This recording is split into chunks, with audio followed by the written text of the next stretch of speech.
네, 안녕하십니까. MDMS의 조례열 목사입니다. 오늘의 말씀은 디모데전서 1장 19절 말씀입니다. 믿음과 착한 양심을 가지라. 어떤 이들은 이 양심을 버렸고 그 믿음에 관하여는 파산하였느니라.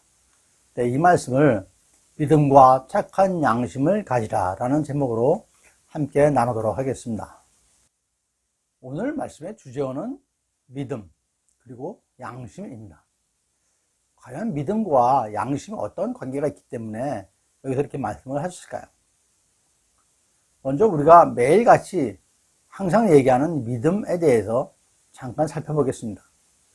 구약에서 믿음이라는 뜻의 히브리어는 에문이라는 단어를 사용합니다. 확고함, 불변. 이것이 더 확장해가지고 신뢰, 성실성이라는 의미를 갖고 있습니다. 이 외에도 빠따라는 용어도 있는데 이는 안전함, 확실함, 신임함, 신임함이라는 뜻을 갖고 있습니다. 또한 하사라는 용어도 있습니다. 피하다라는 의미를 갖고 있습니다. 성도가 하나님께 자신을 도피시켜서 의지하게 한다라는 의미인 것입니다. 하지만 믿음으로 가장 많이 성경에서 사용되는 그 중요한 언어는 헤세드. 잘 아시죠? 헤세드.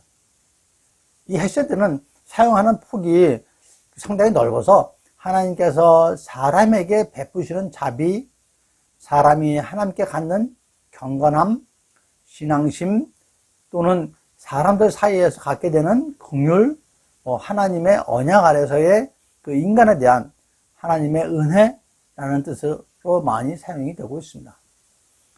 제일 많이 기억하시는 것이 아마 헤세드 하면은 은혜로 기억을 하고 있을 것입니다. 그러므로 이 단어는 이스라엘 백성들의 그 하나님에 대한 존경심을 형성케 하고 또한 하나님께서 이스라엘 백성과 맺으신 언약과 밀접한 관계가 있다는 것을 저희들이 알 수가 있습니다. 그리고 이 단어는 이스라엘 백성들의 하나님 여호와께 대한 믿음과 하나님의 그 백성에 대한 신실하심 그리고 미쁘심, faithfulness죠. 미쁘심을 표현하는데 매우 적합한 그런 용어이기도 합니다. 신약에서는 믿음이라는 개념을 나타내기 위해서 사용된 용어로 대부분이 그 헬라어인 피스티스라는 용어가 있습니다. 이런 피스티스 어군에 속하는 용어들인데 그 중에 하나가 피스투오라는 단어가 있습니다. 동사인데 믿는다라는 뜻을 나타내고 그 피스티스는 하나님을 믿는 인간의 믿음, faith죠. 그걸 의미하는 데 사용을 하고 있습니다. 또한 이의 형용사는 하나님의 지극하신 미쁘심, 또한 하나님의 말씀과 약속의 신실하심을 나타낼 때 사용되는 용어입니다. 그뿐만 아니라 기독교 진리의 미쁘신 상태를 나타내는 경우에도 사용을 하는 용어이기도 합니다. 이와 같이 믿음에서는 우리가 잘 알고 있는 헤세드, 그 다음에 피스티스의 정의에 대해서 잠깐 그 용어의 의미를 살펴보았습니다. 그러면 양심이란 무엇일까요? 그리고 성경에서는 어떤 의미로 이 양심이라는 용어가 쓰일까요? 저희가 살면서 뭐 터무니없는 행동을 보면은 양심도 없는 뭐 이런 얘기를 많이 하죠. 양심도 없다는 얘기를 많이 합니다. 보통 양심이라고 하면은 우리는 우리 마음에 있는 감정적인 그런 의식기관이라고 생각을 하는데 성경에서의 마음, 마인드죠. 마음은 우리가 말하는 감정이 아닌 그 생각에 있습니다. think. 미국의 극작가이고 소설가인 버드 슐버그 박사가 양심을 갖고 사는 것은 브레이크가 없는 차를 모르는 것 같다라고 했습니다. 양심이라는 것이 우리들의 행동을 우리들의 마음을 이렇게 추스린다라는 의미가 되겠죠. 국어사전에서는 그래서 양심을 자기의 행위에 대해서 옳고 그름과 선과 악의 판단을 내리는 도덕적 의식, 도덕적 기준으로 삼는다고 정의를 하고 있습니다. 판단 기준을 말하는 것이죠. 옳고 그름, 선과 악의 판단 기준. 양심은 일반적으로 선과 악을 구별할 줄 아는 도덕적 분별력이라고 정의를 하고 있습니다. 한자어로는 선한 마음, 착한 마음 이렇게죠. 양심, 양심이 좋다, 선하다, 착하다라는 의미니까 심은 마음이죠. 그래서 양심, 선한 마음, 착한 마음 이렇게 표현되는 것입니다. 양심의 영어는 콘사이언스인데 이것의 유래는 그리스에서 나왔습니다. 그리스어, 고대 그리스어 슈네이 데시스 또는 라틴어 콘사이언티아. 원적으로 이 뜻은 함께함, 같이 안다는 뜻이죠. 어떤 것과 비교해서 안다. 그런 의미를 갖고 있다고 합니다. 단어 자체로도 어떤 절대적 기준에 근거한다는 의미를 내포하고 있죠. 함께 안다는 거니까 다 같이 공유한다는 의미가 되겠죠. 옳고 그름이 상식적이다는 얘기가 되겠죠. 성경에서는 여러 번 양심에 따라 하나님을 섬겼다. 사도행전에 나오는 말씀입니다. 양심의 거리낌이 없기를 힘쓴다. 사도행전 24장 16절에 나오는 말씀입니다. 혹은 양심이 증거가 되어 고발한다. 로마서에서 나오는 말씀입니다. 이런 말씀들이 있습니다. 이와 같이 양심이 우리의 삶의 기준점으로서 영향력을 행사하고 있다는 걸 말씀을 드릴 수가 있겠습니다. 오늘은 양심을 성경적으로 접근해 보려고 합니다. 여러분, 하나님께서 창조하신 인간 이외의 생명체에 양심, 즉 착한 마음이 있을까요? 다시 말씀드리면 착한 마음은 우리 인간에게만 있는 것입니다. 하나님의 형상으로 창조된 인간에게만 하나님께서 주신 것이죠. 그래서 양심을 정확히 이해하기 위해서는 하나님이 인간에게만 부여한 고유 기능이라는 관점에서 접근해야 할 것입니다. 다른 표현으로 인간이 하나님의 형상을 따라 지어졌다는 의미는 양심을 갖게 되었다라는 그런 뜻을 갖고 있을 것입니다.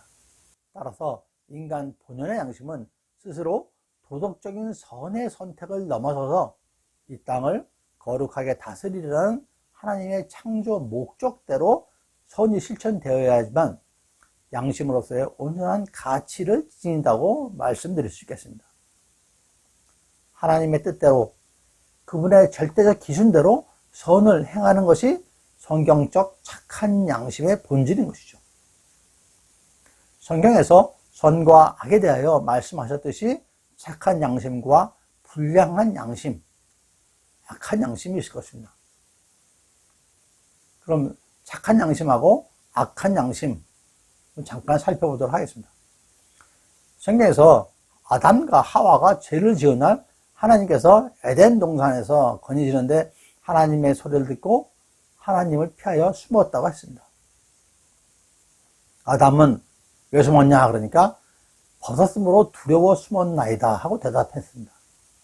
아담이 하와가 벗은 게 왜 두렵습니까? 죄를 짓고 떳떳하지 못하니까 숨은 것이죠. 죄를 지은 마음이 부끄럽고 떳떳하지 못하여 두려워서 숨은 것입니다. 무엇이 그들로 하여금 그 자리를 피하게 만들었나요? 양심의 가책이 있어서 그렇죠. 하나님의 말씀을 순종하지 않은 양심의 가책. 또한 예수님의 그 12제자 중에 한 사람인 가룟 유다, 잘 아시죠? 예수님을 배신해서 은 30에 팔고 자신은 목매어 죽었습니다. 무엇이 유다로 하여금 어두운 밤에 나가서 스스로 목매어 죽게 만들었을까요? 양심이 유다로 하여금 그런 행동을 취하게 했을 것입니다. 또한 베드로는 예수님을 모른다고 3번이나 부인하고 나중에 몹시 통곡하였다라고 기록합니다. 스스로 양심의 가책을 받은 것이죠. 자신이 예수님이 그렇게 따랐으면서도 자신의 목숨이 아까워서 숨어버린 양심의 가책을 느낀 것입니다. 가령 예를 들어서 어떤 사람이 처음에 남의 물건을 도둑질 했을 때는 양심이 불안합니다. 내가 죄 짓는 거 아닌가? 뭐 죄를 졌죠. 죄 짓는 거니까 하고 불안하는데 속이 두근두근거리고 양심이 불안할 것입니다. 그럼에도 불구하고 도둑질을 다시 한 번 또 합니다. 그러면은 그 두 번째는 첫 번째보다 불안한 마음이 줄어들겠죠? 통상 그럴 겁니다. 양심의 가책도 무뎌지는 거죠. 그 다음에는 습관이 돼서 거의 양심의 가책이 없어지는 거죠. 도둑질하는 거 그냥 일상이 돼버리는 거죠. 다음에 물건에 손대는 거 일상이 돼버리는 거죠.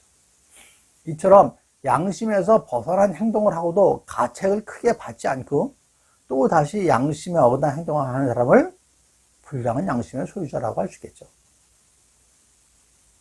양심에 벗어난 신앙 행동을 하고서도 가책 없이 뻔뻔한 사람은 화인 맞은 양심의 소유자인 것입니다.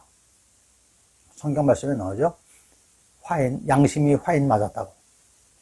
이들이 악한 양심을 가진 자들입니다. 양심이란 말은 선, 악을 아는 기능이요 정서인 것입니다. 착한 양심은 선과 악을 아는 기능이 착하기 때문에 그는 착한 생각을 하고 착한 말을 하고 착한 행동을 하게 되는 것이죠. 믿음이 있다고 모두가 착한 양심도 저절로 갖게 되는 것은 아닙니다.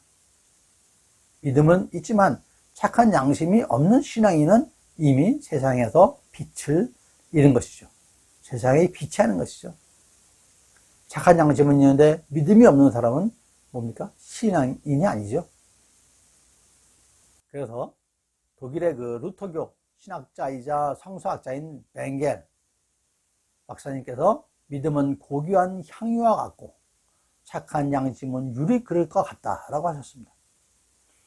본문에서 바울은 어떤 이들은 이 양심을 버렸다라고 하면서 그 결과로 믿음이 파선 상태에 이르렀다라고 말씀을 하셨습니다. 이는 선한 양심이 중심이 없는 인간은 구멍난 배와 같다. 그렇게 파산한다라고 말씀을 하시는 것이죠. 즉 믿음은 배와 같으며 착한 양심을 버린 믿음은 파산한 배와 같다라고 하시는 것이죠. 착한 양심이 없는 믿음은 폭풍 위에 산산조각난 배와 같다라고 하시는 것입니다. 착한 양심이 없는 믿음은 깨어져 버린 병의 향유와 같아서 잠시 냄새를 피우고 사라져 버리는 그런 형태다라고 말씀을 하신 겁니다. 오늘 말씀에서 바울이 말하는 착한 양심은 그럼 무엇일까요? 여기서 착한, 그 헬라어는 이가도스입니다. 선한, 은혜, 좋은의 의미를 갖고 있습니다. 히브리어로는 토부라고 하는데 창세기 1장에서 하나님께서 지으신 모든 것을 보시고 심히 좋았더라 라고 해서 말씀하시죠. 여기서의 좋다와 같은 의미입니다. 그러면 하나님 보시기에 선한 양심, 착한 양심은 무엇일까요? 하나님의 관점에서 보면은 그것은 하나님에 대한 바른 경외 아래에 있는 양심, 하나님의 말씀에 예민하게 반응하는 양심, 그것이 하나님의 관점에서 본 양심이 아닐까요? 오늘의 본문에서 사도 바울이 특별히 착한 양심이라고 강조한 이유는 반대로 악한 양심이 있기 때문일 것입니다. 악한 양심은 잘못된 기준 아래에 있는 양심이죠. 악한 양심은 하나님에 대한 거룩한 두려움과 하나님의 말씀에 대해서 깊은 존중으로 움직이지 않고 다른 기준에 의해서 움직이는 양심일 것입니다. 그 기준이라는 것이 무엇이겠습니까? 하나님의 말씀이 기준이 되는 것입니다. 그 하나님의 말씀에서 떠난 가치관이나 이데올로기 그런 것들이 죄악 속에 있을 때 그것의 결과는 바울의 말대로 영적 파산인 것이죠. 고린도전서 8장 7절 말씀인데요. 그러나 이 지식은 모든 사람에게 있는 것은 아니므로 어떤 이들은 지금까지 우상에 대한 습관이 있어 우상의 제물로 알고 먹는 거로 그들의 양심이 약하여지고 더러워지느니라 라고 말씀하셨습니다. 우상의 제물인 줄 알고 먹는다는 것은 착한 마음이 아니라는 것이죠. 디모데전서 4장 1절에서 2절 말씀인데요. 외식하여 거짓말하는 자는 양심에 화인을 맞는 자라고 하셨습니다. 그래서 그들은 믿음을 떠나 미혹하는 영과 귀신의 가르침을 받는다라고 말씀을 하셨습니다. 디도서 1장 15절 말씀인데요. 깨끗한 자들에게는 모든 것이 깨끗하나 더럽고 믿지 아니하는 자들에게는 아무것도 깨끗한 것이 없고 오직 그들의 마음과 양심이 더러운지라 라고 말씀을 하십니다. 양심이 약하여지고 더러워진 자, 외식하여 거짓말을 하는 자, 양심이 더러워진 자, 이런 자들이 악한 양심을 가진 자인 것입니다. 양심에 화인 맞은 자들이죠. 이런 자들은 믿음을 떠나 미혹하는 영과 귀신의 가르침을 받는다고 성경에서 말씀을 하고 있습니다. 그러면 두 번째로 그 착한 양심의 그 목적이 무엇일까요? 디모데전서 1장 5절 말씀에서 사울이 디모데에게 이 교훈의 목적은 청결한 마음과 선한 양심과 거짓이 없는 믿음에서 나오는 사랑이거늘 이라는 성경 말씀이 있습니다. 우리나라 성경은 여기서 선한 양심이라고 했는데 헬라어 원문이나 영어 성경에서는 착한 마음, 그런 토부 및 그 굿이라는 표현을 썼습니다. 이 말씀은 교훈이 사랑으로부터 우러나온다는 것이죠. 그 사랑은 청결한 마음과 선한 양심과 거짓 없는 믿음에서 나온다는 것이죠. 베드로전서 3장 21절에서 세례에 대해서 말씀하시기를 이는 육체의 더러운 것을 제하여 버림이 아니요 하나님을 향한 선한 양심의 간구니라 라는 말씀이 있습니다. 세례가 하나님을 향한 선한 양심의 간구라는 뜻이죠. 즉 사랑과 세례 이런 것들이 착한 마음, 선한 마음에서 나온다고 말씀하고 계신 것입니다. 오늘의 본문 말씀은 사도 바울이 믿음의 동역자로서 믿음 안에서 참 아들 된 그 디모데에게 쓴 편지입니다. 바울은 그러한 디모데를 데살로니가, 고린도, 빌립보 등의 교회에 파송을 하죠. 그런 디모데에게 바울이 믿음과 착한 양심을 가지라라고 하는 것입니다. 예수님의 제자인 베드로도 베드로전서 3장 16절에서 선한 양심을 가지라라고 하셨습니다. 이는 그리스도 안에 있는 사람들의 선행을 욕하는 자들이 그 일로 부끄러움을 당하게 하기 위함이다 라고 말씀을 하십니다. 베드로가 선한 양심을 가지라 이렇게 말한 것을 조금 더 이해하기 쉽게 풀어서 설명드리면 양심의 상태를 좋게 유지하라, 좋은 양심, 선한 양심을 지켜내라 이라는 말씀입니다. 또한 건강한 양심을 가져라 이라는 말씀을 드려도 될 것입니다. 모든 그리스도인들은 예수 그리스도의 공로로 착하고 선한 양심을 갖게 되었습니다. 하나님의 형상으로 난 저희들입니다. 어떤 사람이든지 죄를 지을 때 양심의 경고가 없이 범죄하는 사람은 별로 없을 것입니다. 뿐만 아니라 양심은 한 걸음 더 나아가서 우리가 그릇된 길로 나가 죄를 범하면 우리를 가책하게 합니다. 우리를 책망하게 하는 것이죠. 우리의 마음을 불안하게 하고 우리의 마음을 괴롭게 하고 우리의 마음속에 공포심이 들어오게 하는 것입니다. 히브리서 10장 22절에 우리가 마음의 뿌림을 받아 악한 양심으로부터 벗어나고 몸은 맑은 물로 씻음을 받았으니 참마음과 온전한 믿음으로 하나님께 나아가자 라고 했습니다. 착한 양심을 가지십시다. 선, 악 구별의 기능이 더러워지지 않기 위해서 하나님의 피로 깨끗이 닦아내고 성령의 감동에 민감한 반응을 보이면 착한 양심을 소유할 수가 있습니다. 다윗은 하나님의 기름 부음 받은 자의 옷자락을 자른 것으로 양심을 가책을 받았죠. 사울 얘기하는 것입니다. 사도 바울은 내가 모든 일에 양심을 따라 하나님을 섬겼다라고 고백을 합니다. 사도행전에서 사도 바울도 말하기를 이것으로 말미암아 나도 하나님과 사람에 대하여 항상 양심에 거리낌이 없기를 힘쓰노라 라고 말씀하십니다. 믿음에 합당한 착한 양심을 가지라고 하는 것이죠. 그럼 세 번째로 착한 양심은 어떻게 해야 우리가 가질 수가 있을까요? 믿음과 착한 양심 어떻게 하면 우리가 가질 수 있을까요? 착한 양심은 한 번도 죄 지은 일이 없는 그런 양심의 뜻이 아닙니다. 누구나 죄 짓지 않는 사람이 없을 것입니다. 크든 작든. 그러나 히브리서 9장 14절에 옛날에는 짐승의 피와 암송아지를 태워 죄로서 사람을 깨끗하게 했는데 하물며 흠없고 깨끗한 그리스도의 피로서 어찌하여 우리의 더러운 양심을 깨끗이 씻을 수 없겠습니까? 라고 말씀하십니다.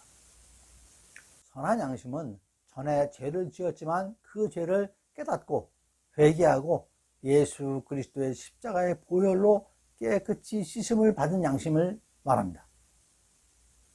우리가 우리의 죄를 고백하면 그는 미쁘고 의로우사 우리의 죄를 용서하시고 우리를 깨끗이 씻어주시겠다고 하시는 것입니다. 회개하고 씻음을 받아 새롭게 만들어진 양심인 것입니다. 믿음으로 회개하고 죄의 씻음을 받으면 새롭게 착한 양심을 가질 수가 있는 것이죠. 또한 하나님께서 우리에게 양심을 주셨지만 그 양심은 부족한 까닭으로 객관적인 하나님의 말씀을 더 분명하게 나타냈었습니다. 그것이 그 말씀이 바로 성경입니다. 그 말씀이 육신으로 나타난 이가 예수 그리스도이시죠.